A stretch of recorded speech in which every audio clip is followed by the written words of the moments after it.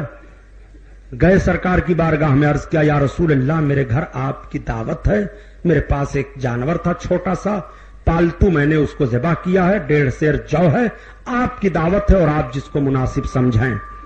آقا نے فرمایا غزوہ خندق کے لوگوں, اے خندق کھودنے والوں چلو سب کی دعوت ہے جابر کے گھر. اللہ اکبر. حضرت جابر سرکار کا چہرے اقدس دیکھنے لگے, سب تیار ہو گئے, سب آ رہے ہیں, آقا بھی آ رہے ہیں, حضرت جابر بھی چل رہے ہیں, مگر قدم بڑے دھیمے دھیمے اٹھ رہے ہیں.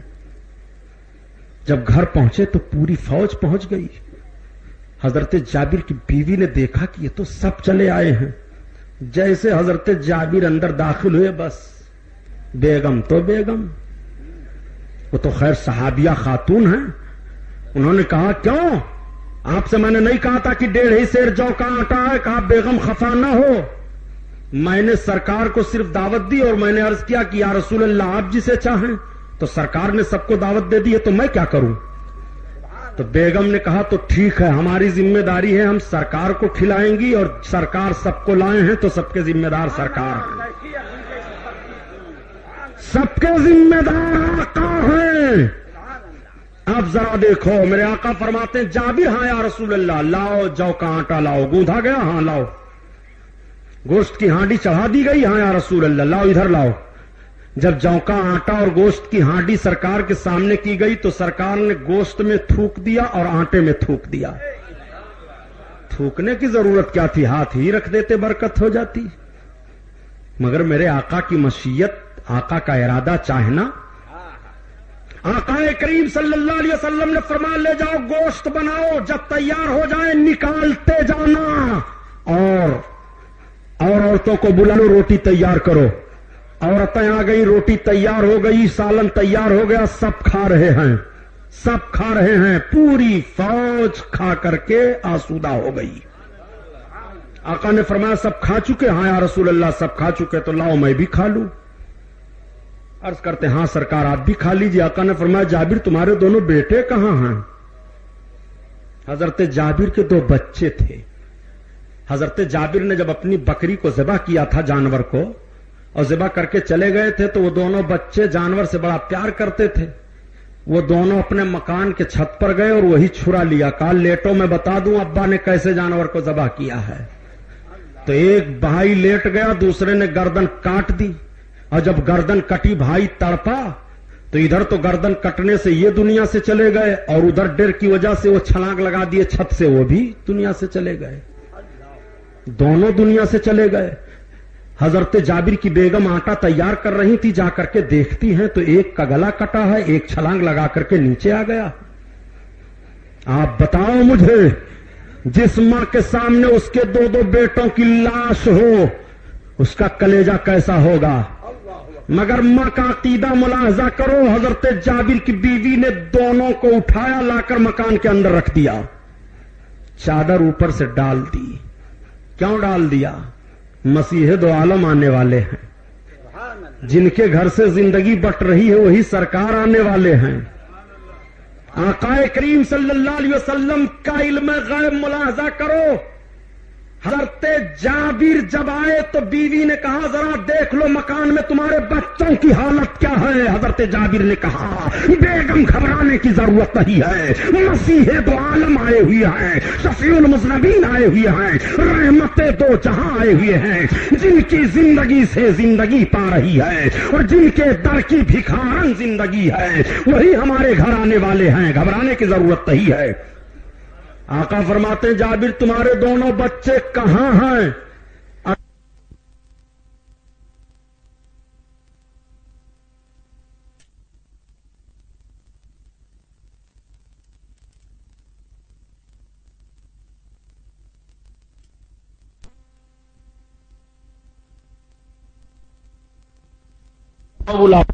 اب تو آقا نے فرمایا تھا بلا کر لاؤ. کھڑے ہوئے کہا چلو تمہیں یا رسول اللہ بلا رہے ہیں.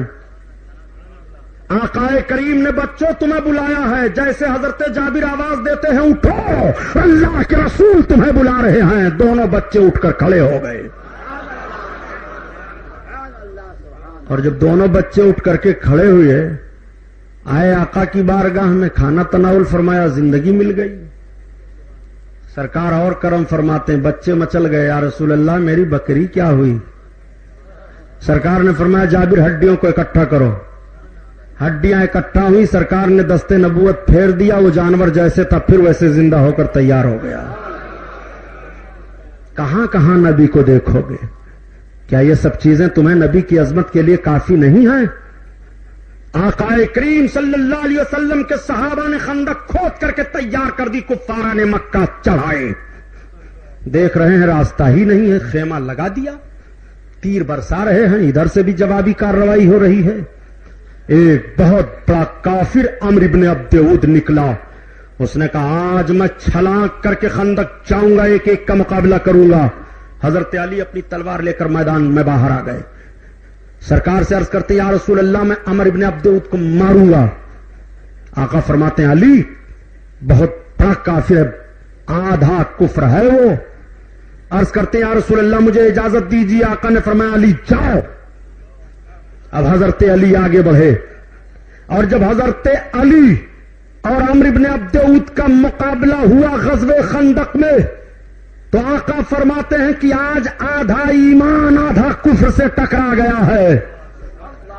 چند واروں میں حضرت علی نے عمرو بن عبد ود کو مار کر زمین پر گرا دیا۔ مگر کفار جب بھی بڑا سخت محاصرہ کیے ہوئے ہیں۔ اسی غزوہ خندق کے موقع پر میرے سرکار کی نماز عصر کا معاملہ آیا تھا، اور اسی غزوہ خندق کے موقع پر حضرت علی کی نماز عصر قضا ہوئی تھی۔ وہی غزوہ خندق ہے، سرکار فتح کی دعا مانگتے ہیں۔ نبی کونین کی دعا مانگنی تھی کہ جیسے رات کا حصہ آیا تو اتنی تیز آندھی آئی کہ ان کے برتن الٹ پلٹ گئے، ان کی سواریاں غائب ہو گئی، کوئی کسی کو کچھ سجھائی نہیں دیتا تھا، سب چھوڑ چھاڑ کر کے بھاگ گئے اور جا کر کے مکہ ہی بنا لیا۔ اس جنگ کا خاتمہ ہوا، آقا کریم صلی اللہ علیہ وسلم کے صحابہ مطمئن ہوئے، مدینہ طیبہ سے اسلام آگے بڑھ رہا ہے۔ اپنے آقا صلی اللہ علیہ وسلم کی بارگاہ میں حاضر ہو کر کے اپنی ضروریات زندگی کو صحابہ عرض کر رہے ہیں، نبی کے معجزات کو دیکھ رہے ہیں، نبی کے علم غیب کو دیکھ رہے ہیں، نبی کی طاقت کو دیکھ رہے ہیں، نبی کی شوکت کو دیکھ رہے ہیں، نبی کی تجارت کو دیکھ رہے ہیں، نبی کونین کی رفعت و بلندی کو دیکھ رہے ہیں۔ ہر طرح سے نبی کی کرم نوازیاں صحابہ ملاحظہ فرما رہے ہیں۔ تبھی تو اعلی حضرت عظیم البرکت فرماتے ہیں کہ غم زدوں کو رضا مزدہ دیجیے کی ہے، اور بے قصوں کا سارا ہمارا نبی، ہمارا نبی، بے قصوں کا سارا ہمارا نبی، ہمارا نبی۔ میرے آقا بیٹھے ہوئے ہیں، صحابہ کی انجمن لگی ہوئی ہے، تب تک ایک سانپ آیا اور سرکار کی مجلس میں جیسے داخل ہونے لگا، صحابہ اٹھے کہ مارے، آقا فرماتے نہیں مارو، نہیں آنے دو اس کو، راستہ صاف کرو۔ راستہ صاف ہوا، وہ سانپ آیا، قدم مصطفیٰ پر آیا، سرکار کے جسم پاک پر چڑھتا ہوا گوش مبارک تک گیا، اپنے فن کو پھیلا دیا۔ اب اپنی زبان نکال رہا ہے، اندر کر رہا ہے، نکال رہا ہے، اندر کر رہا ہے، نکال رہا ہے، اندر کر رہا ہے۔ سرکار سورہ کہف کی آیات کریمہ تلاوت فرما رہے ہیں، پھر سرکار کے جسم اطہار سے اترا، مجلس سے نکلا، غائب۔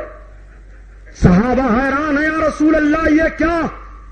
آقا فرماتے ہیں ساتھ نہیں تھا، یہ قوم اجنہ کا سردار تھا، سورہ کہف کی چند آیتیں بھول گیا تھا، وہی مجھ سے پوچھنے کے لیے آیا تھا۔ کہاں کہاں اپنے نبی کو دیکھو گے؟ نبی کونین صلی اللہ علیہ وسلم کو دیکھنا چاہتے ہو؟